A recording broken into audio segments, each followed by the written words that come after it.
morning friends and welcome to the pre-market view. US markets were down about 0.6 to 0.7% as there are increased tensions between the North Korea and US. Though over the weekend there was a bit of a positive development on that front, but still the uncertainty of escalation of situation into a war pretty much remains. European markets too were down anywhere from 0.3 to almost about 1.15%, and when we look at the Asian markets today morning, most of the markets are trading with negative bias. Both Nikkei and Shanghai are down about 0.2 to 0.25 odd percent, and SGX Nifty suggesting that we are going to open a bit softish, about 5 to 7 points down. In terms of movement over the weekend, on Thursday, markets were down about 52 points Nifty and about 180 points Sensex, and the flows also were not encouraging. The FIs were net sellers in the cash market to the tune of about 406 odd crore. The DIIs were biased to a meager about 65 odd crore, and in the index futures, the FIs were biased to the tune of about 147 odd points. There is a sense that now that we have moved into the result season, there could be a bit of a disappointment after the initial few good numbers, and given the volatility that we are seeing in the global markets and the increase in the geopolitical tensions, it's advisable to remain a bit cautious on the market at this point of time. Friends, let me take you through the trading ideas for today's session. First of all, a short call on Coal India as the Coal Controllers Organization has downgraded 177 of Coal India's 413 mines, potentially impairing the monopoly miners' profitability. And because of the downgrade, the realization from these 177 coal mines will decline, whereas the cost would remain pretty much the same. So a bit of a negative for Coal India. So one can go short on this one with a stop loss of 297 and a target for 282 to about 276. In other news and developments, the petrol and diesel prices have been hiked by about 1.39 to about 1 rupee per litre.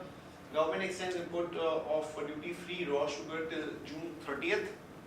Government has identified old power projects totaling about 738 megawatts capacity for replacement with energy efficient plants. Finance Ministry expects 6 banks to raise the funds via FPO, and these names include SBI, BOB and PNB. This is going to be over and above the money that will be put in by the Government of India through Indradhanush scheme, which is for PSU banks. Dr. Reddy's, a big relief for them as Srikakulam plant has got clearance with absolutely no observations, and this was a very important plant for Dr. Reddy. So watch out for some positive reaction there.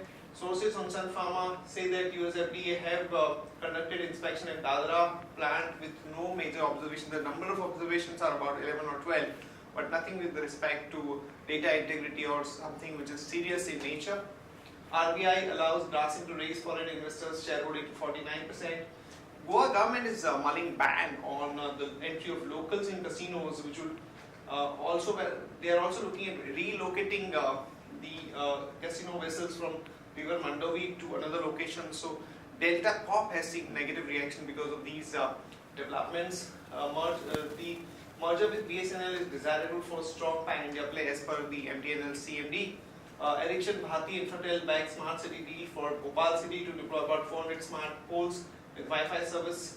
Reliance Infra Q4 profit came in at about 40.94 crore versus 327 crore, and Federal Bank plans to sell 26% stake in its non-banking arm to raise 400 to 500 crore. And on GST, the government is looking to keep single rate for each of the product group to avoid complexity. US FDA may make a routine re-inspection of the Torrent Pharma's Indrad facility this week and Dahej in the next few weeks. India Bulls Real Estate is looking at doing demerger between the commercial leasing and the residential development part. DCB Bank Q4 profit down 24% to about 52.86 crore. And today the company that will be announcing number will be Group Finance. We are looking at a net profit of about 103 crore. And the advisory picks or investment ideas that we like at this point of time for investors are Sundaram Fasteners, Bajaj Holding, NBCC, Zydus Wellness and UPL.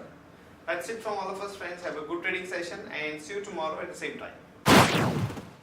Good morning, friends. We'll give analysis on derivatives.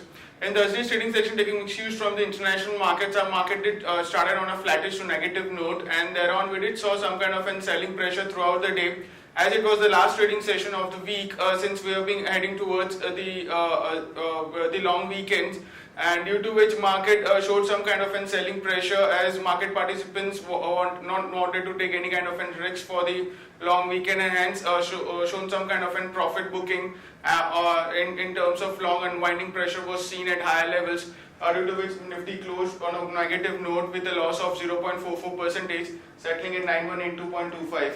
On the open interest terms, it was 1.71%, which was shattered in the open interest. In the absolute terms, 4.04 lakh shares were shattered in the open interest, while cost of carry increased from 5.5% to 9%. However, we'll consider majority of the unwinding which was seen in Thursday's trade was due to long unwinding pressure, and put call ratio, however, was more or less same. It dipped a bit by around 1 basis point from 1.10 to 1.09, while volatility index was also more or less same. However, it cooled off a bit from 11.6 to it settled at 11.55 levels. On the options activity, we have seen an addition in 9,200-300 call option of around 21 and 11% respectively. While while on the put side, we have seen some kind of a reduction in the open interest. After seeing a fall in the market, we do see some kind of a reduction in the open interest in the put side, and that did happen in Thursday's trading session also. Around 9,100 put option, around 1% was shattered in the open interest, while 9,000 put option, which is the highest put base with around 57 lakh shares into it, have seen a very minor addition in the open interest of around 1.5%, and 9,200 put option have also seen very minor addition of around 0.5% in Thursday's trade. So all in all, in the call side, 9,300 call option is now the highest in terms of open interest, and the position have now got shift from 9,500, which used to be the highest in terms of open interest. It shifted to 9,300. That signifies that market has been facing resistance at higher levels, and hence there is a lot of call writing taking place at higher levels, due to which it would be very difficult for the market to cross 9,300 for this expiry. There are 5 securities into the ban period for today's trade, that is Bharat Finance, Indiabulls Real Estate, Infibing, Jindal Steel and Ujjivan. On the FIS terms, in index futures, they were net buyers by 147 crores. Now, despite market closing on a negative note, FIs have been net buyers, but it's in a very small quantity. Only 146 crores they were net buyers of in index futures, while index options net buyers by 1984 odd crores, which was quite huge. And stock futures net sellers by 557 crores, and stock options net sellers by 203 odd crores in Thursday's trade. Now, as per the derivative watch list, derivative parameters, we have shortly listed some of the positive and negative bias for today's trading session. The stocks with positive bias are NCC with the current market price 91 rupees 90 paisa, Axis Bank current market price 508 rupees 25 paisa, and Piramal Enterprise current market price 2247.7.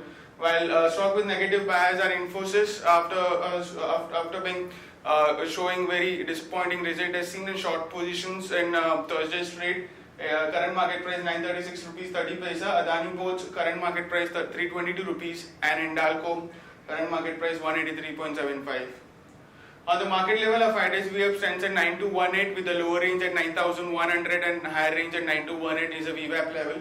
And SGX Nifty is trading negative, it's down by 5 points compared to the Thursday's closing. It's quoting at 9151, indicating some kind of a negative to flattish opening can be expected in the morning trade. That's it from derivatives. Thank you.